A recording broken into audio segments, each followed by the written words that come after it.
Hi, my name's Xtine. This is Sonia. I've challenged myself to cook something different every day for 30 days. Today's day 25. Can you believe it? And we did something healthy yesterday, so we're going to do something trashy and delicious today.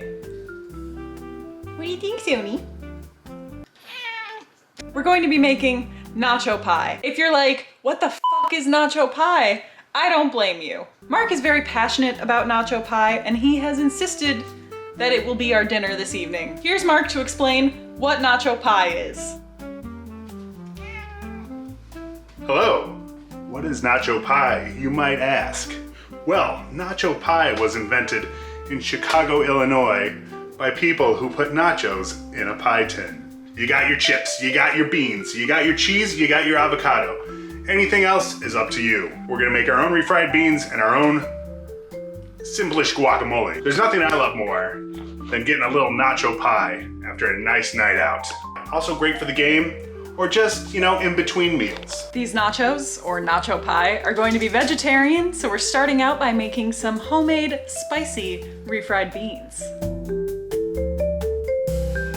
First, we're coating the bottom of our skillet with grapeseed oil, and then adding 1 small chopped onion and a couple jalapenos, 1 red, 1 green.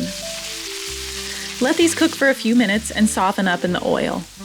Then, we're adding 2 minced cloves of garlic and 2 15-ounce cans of pinto beans, drained. Stir those in, and then add 1/2 cup of salsa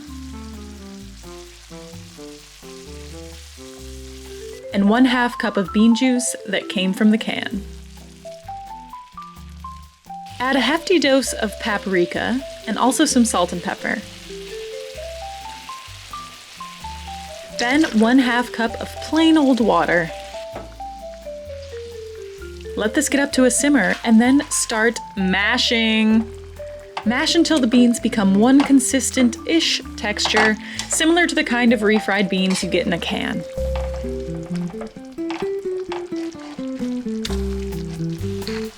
Let these continue to simmer until they thicken up a bit.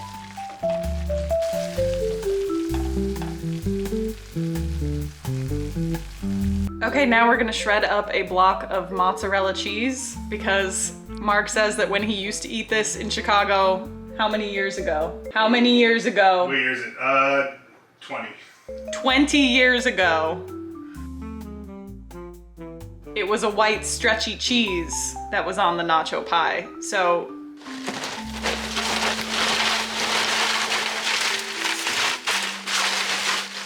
glob your beans around on top of your chip base. An even distribution of bean is key.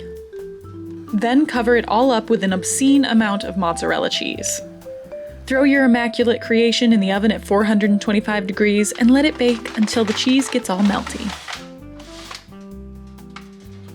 While the nacho pie base is in the oven, we're going to make guacamole. But first, here's a special treat.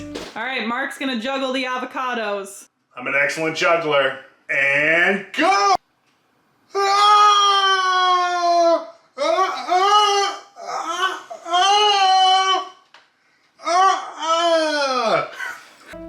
Okay, and to clarify, what we're making is more of an avocado mash than actual guacamole. We're hitting these cados with some lime juice, mash them up, lots of mashing in this recipe. And then add garlic salt, chili powder, and paprika. Mash some more to mix those spices in.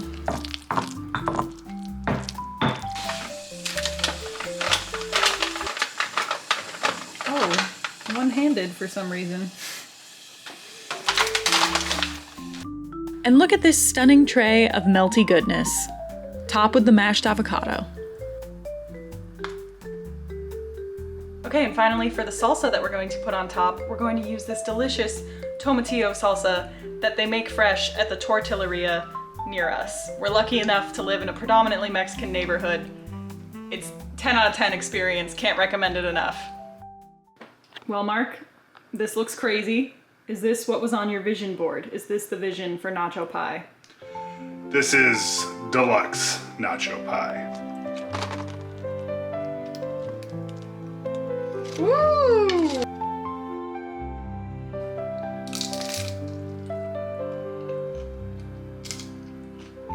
I mean, it's nachos, so it's delicious. Oh, he just went right in for it. Homemade beans, extra mile. Go the extra mile. Make homemade beans. We've all bought a can of refried beans. Go the extra mile. Make them on the stovetop.